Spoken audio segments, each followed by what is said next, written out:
Sebelum mengisikan jumlah jamban, harap isikan terlebih dahulu sarana kloset pada menu alat yang berada dalam kamar mandi atau WC, GTK atau peserta didik, beserta dengan jumlah pada data periodiknya.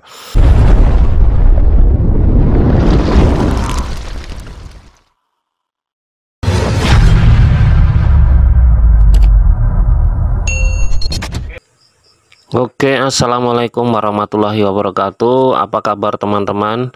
Semoga sehat-sehat selalu ya. Berjumpa lagi dengan saya Andri Prasetyawan. Oke, baiklah, setelah video kemarin saya membuatkan tutorial cara pengerjaan Dapodik yang baru ini atau Dapodik 2022, supaya tidak sinkron setelah membereskan segala sarana dan rombongan belajarnya. Untuk menarik data siswa baru, maka kalian bisa ikuti tutorial saya yang kemarin, yaitu dengan cara tarik peserta didik baru terlebih dahulu, baru silahkan diinstal Dapodiknya baik secara online maupun secara offline. Namun untuk hari ini saya coba tadi secara online, memang sulit sekali. Akhirnya saya gunakan prefill Dapodik atau download atau install Dapodik secara offline. Memang agak lama ya untuk masuk webnya akhir-akhir ini, web SP Datadik maupun Dapodik Das sendiri. Nah, tapi kalau jaringan lumayan bagus, ya itu merupakan kemudahan bagi kalian semua.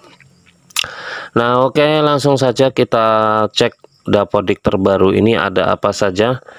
Nah, setelah siswa ditarik, maka langsung otomatis peserta didik kelas 7 pun yang nantinya akan masuk di sini ya, akan bertambah secara sendiri di situ.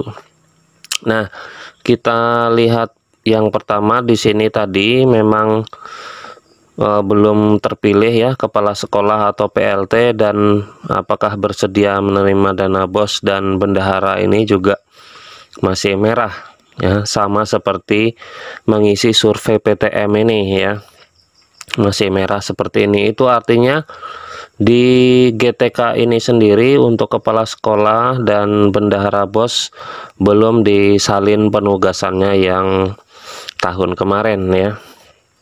Jadi pertama kita buka dulu untuk GTK di guru ya, atau di Tendik ya. Untuk kepala sekolah itu kan masuknya di Tendik ya. Ini saya membuat video ini pukul 21.47 ya, tentunya untuk mempermudah jaringan atau sinyal, karena biasa di tempat saya ini kalau siang agak sulit ya.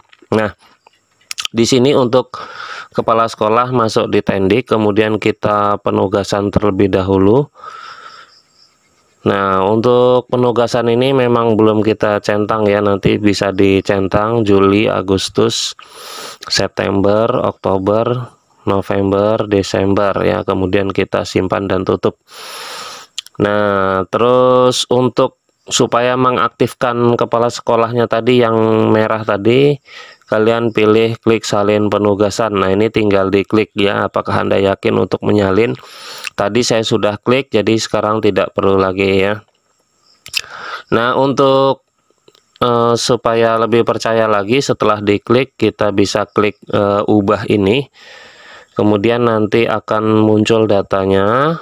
Nah, kemudian kita tunggu dulu. Ini kalau diklik yang lain belum mau, karena di bagian paspor ini harus loading terlebih dahulu. Nah, baru kita geser ke kanan terus sampai kita cari ke tugas tambahan ya. Oke, tunggu sebentar ya. Sambil menunggu kita bisa cek kembali data-data identitas kepala sekolah kita, apakah ada perubahan atau tidak. Jika ada perubahan seperti ini, lintang dan bujurnya ternyata memang harus diisi kembali sama nomor kakaknya, mungkin kemarin belum diinputkan. Nanti bisa diinputkan, kemudian disimpan, kemudian langsung masuk ke tugas tambahan. Nah, untuk di tugas tambahan ini, kalau seorang kepala sekolah ini biasanya ada dua, yaitu pelaksana PBJ dan kepala sekolah itu sendiri ya. Nah, di sini ada ruang, nanti silahkan ditambahkan sendiri ruangnya. Nah, ini tapi udah terkunci ya. Nah, nanti kita cari bagaimana cara untuk membuka kunciannya. Nah, kemudian di sini otomatis SK yang pertama ya dari BKD, yaitu ini dari BKDD tahun 2016. Di sini belum ada TST-nya. Artinya sekarang beliau masih menjabat sebagai kepala sekolah. Nah, maka kita cek di beranda kembali. Nah, di sini sudah berubah menjadi warna hitam ya. Ini sudah ada namanya kepala sekolahnya. Kalau tadinya sebelum kita pilih seperti tadi, dia merah seperti ini bentuknya. Nah, kemudian kita masuk ke sekolah ya. Kita lihat ada apa yang baru. Untuk data periodik masih seperti biasanya, tidak ada perubahan yang berarti. Sedangkan untuk sanitasi ini ada catatan di sini ya.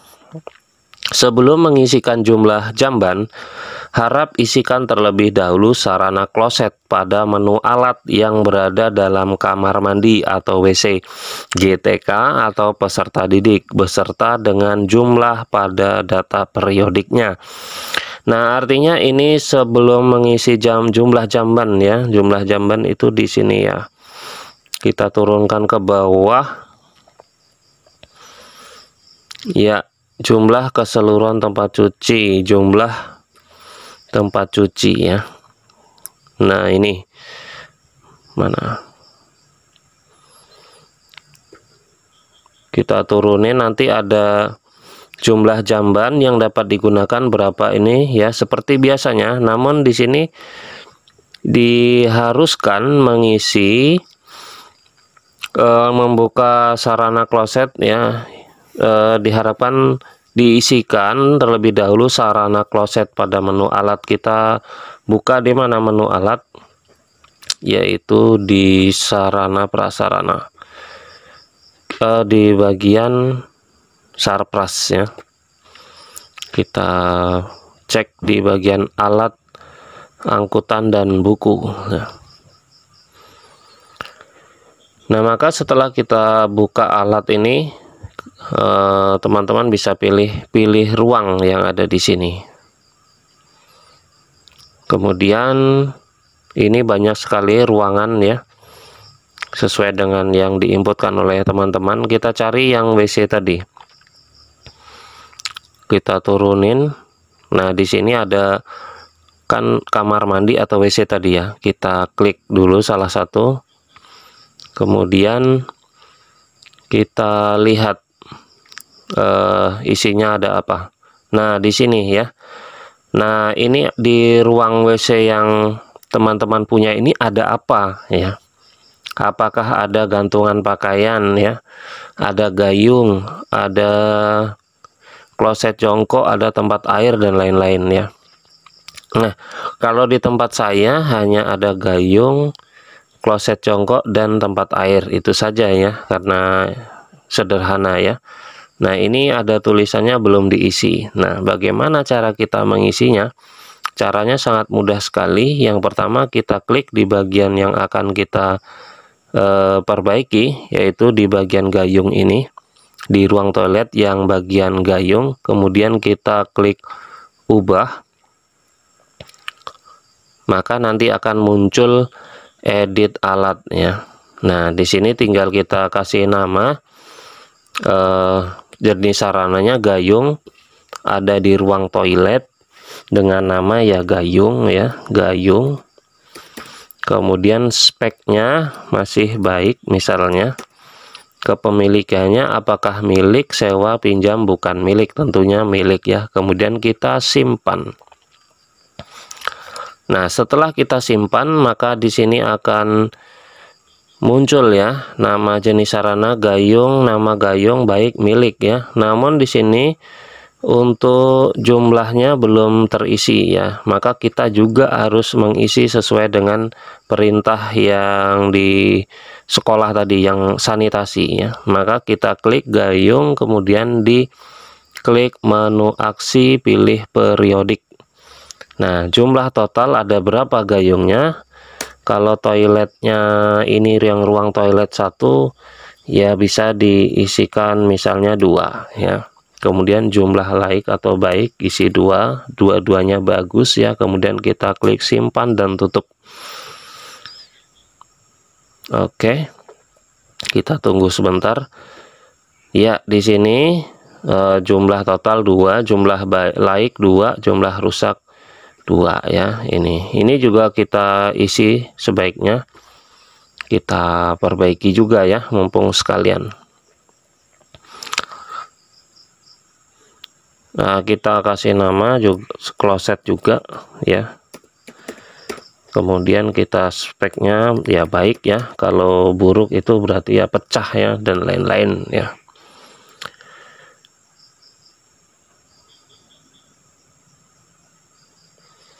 Kemudian kita klik menu aksi lagi, kita jumlahnya iya 1, jumlah like 1, kemudian kita simpan dan tutup. Kemudian yang bagian tempat air atau bak juga sama, kita ubah juga. Kalau yang kuning itu kalau tidak ada abaikan saja, kalau ada nanti bisa ditambahkan ya. Ini bisa kita kasih nama bak, spesifiknya baik, kepemilikan milik. Selanjutnya seperti biasa kita klik menu aksi, periodik, jumlah bak 1, like 1, kita simpan. Oke, ini sudah selesai ya, sudah ada jumlahnya. Kita lihat ke kanan ada apa saja, tidak ada lagi. Berarti kalau sudah, kita bisa masuk ke sekolah kembali ke ini ya. Artinya jika nanti yang ada toilet, ada jambannya sudah diisi, nanti kan udah sesuai nih, harap isikan terlebih dahulu sarana kloset ya pada menu alat dengan jumlah data periodiknya yang tadi ya. Nah, maka di sini kita bisa isikan jumlah klosetnya atau jumlah jamban ya. Ya, tidak tahu maksudnya apa, yang penting kita ikuti dulu perintah itu ya. Kemudian ada yang baru lagi, yaitu di data rinci sekolah. Di sini ada jenis ruang lagi ya. Saya pun tidak paham dengan ini, tapi apa yang diminta kita isi ya. Tambah data dinamis ya. Data dinamis ini diam ya, data diam. Nah, misalnya di sini ini saya tidak masukkan karena memang di tempat saya tidak ada ruang pembelajaran khusus, ruang pimpinan juga tidak ada, karena sementara untuk saat ini ruang pimpinan pinjam dari RKB yang diubah sedemikian menjadi ruang pimpinan. Jadi biar bagaimanapun itu bukan ruang pimpinan ya. Jadi sekolah kami membutuhkan ruang pimpinan, semoga ya. Kemudian ruang praktik tidak ada, ruang sirkulasi tidak ada juga, ruang tata usaha juga meminjam RKB, ruang UKS juga masih tidak ada ya, masih sementara digunakan di ruang guru ya, samping ruang guru. Kemudian tempat beribadah juga tidak punya. Tempat bermain atau berolahraga ini sepertinya sebuah ruangan ya, tempat bermain juga tidak punya. Nah, seperti itu ya. Jadi yang punya tadi sudah saya klik dan saya isikan jawabannya. Ruang perpus 1, ruang konseling 1, gudang 1, ruang guru 1, ruang lab 1, ruang OSIS 1, sanitasi atau WC ini ada 2 ruang, maksudnya satu ruang itu ada sekian kloset seperti itu ya. Namun dia ruangannya ada 2 tapi tempatnya terpisah seperti itu. Kemudian ruang kelas atau RKB ada 9 yang digunakan untuk pembelajaran, dan yang tidak digunakan pembelajaran ada satu, yaitu dipinjam untuk ruang kepala sekolah dan ruang TU ya. Selebihnya di data rinci sekolah ini masih seperti biasanya, tidak ada tambahan yang lainnya, hanya itu saja tambahan untuk di data sekolah ini. Kemudian di data Sarpras, ini juga masih seperti biasa ya. Yang di tanah ya ada tanah, kemudian misalnya kita ubah ya.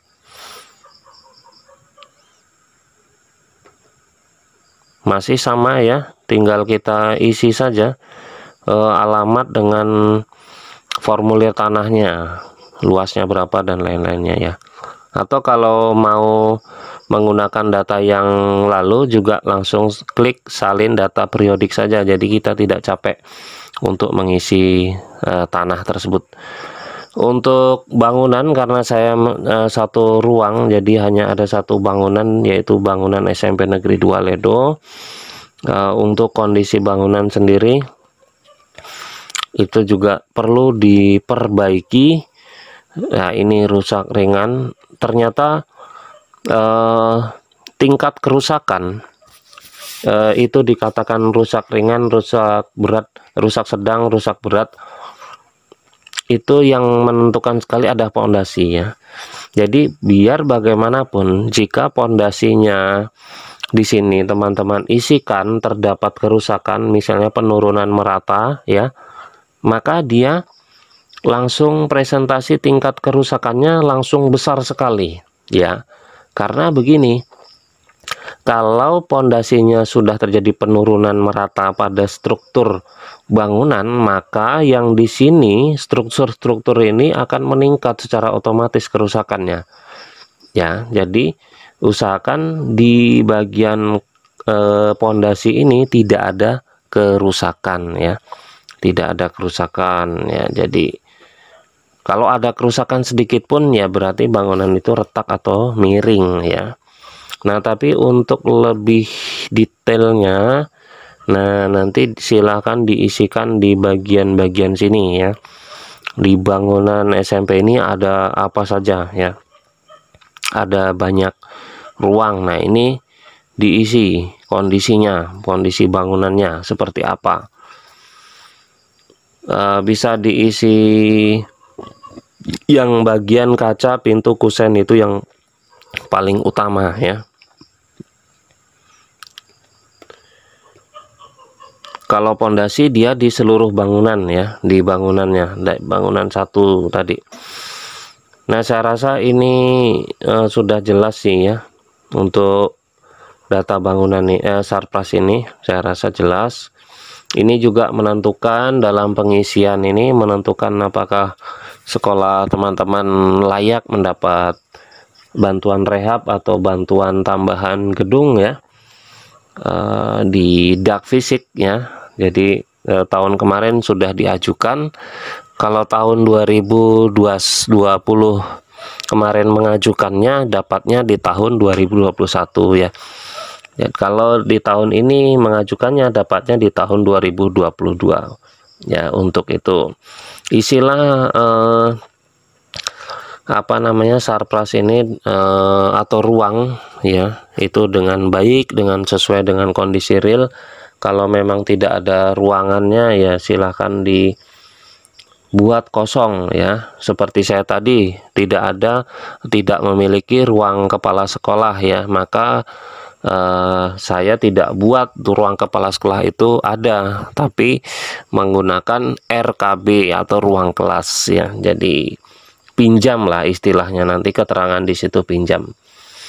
Oke, untuk kali ini saya rasa cukup dulu sampai di Sarpras. Nanti akan saya tambahkan lagi, saya sambung di video part selanjutnya, karena kalau ini saya lanjutkan sampai ke rombongan belajar nanti akan panjang sekali durasinya. Oke, saya cukupkan sampai di sini. Jika ada pertanyaan kurang jelas karena saya juga baru belajar, Semoga teman-teman bisa terbantu dengan video saya ini.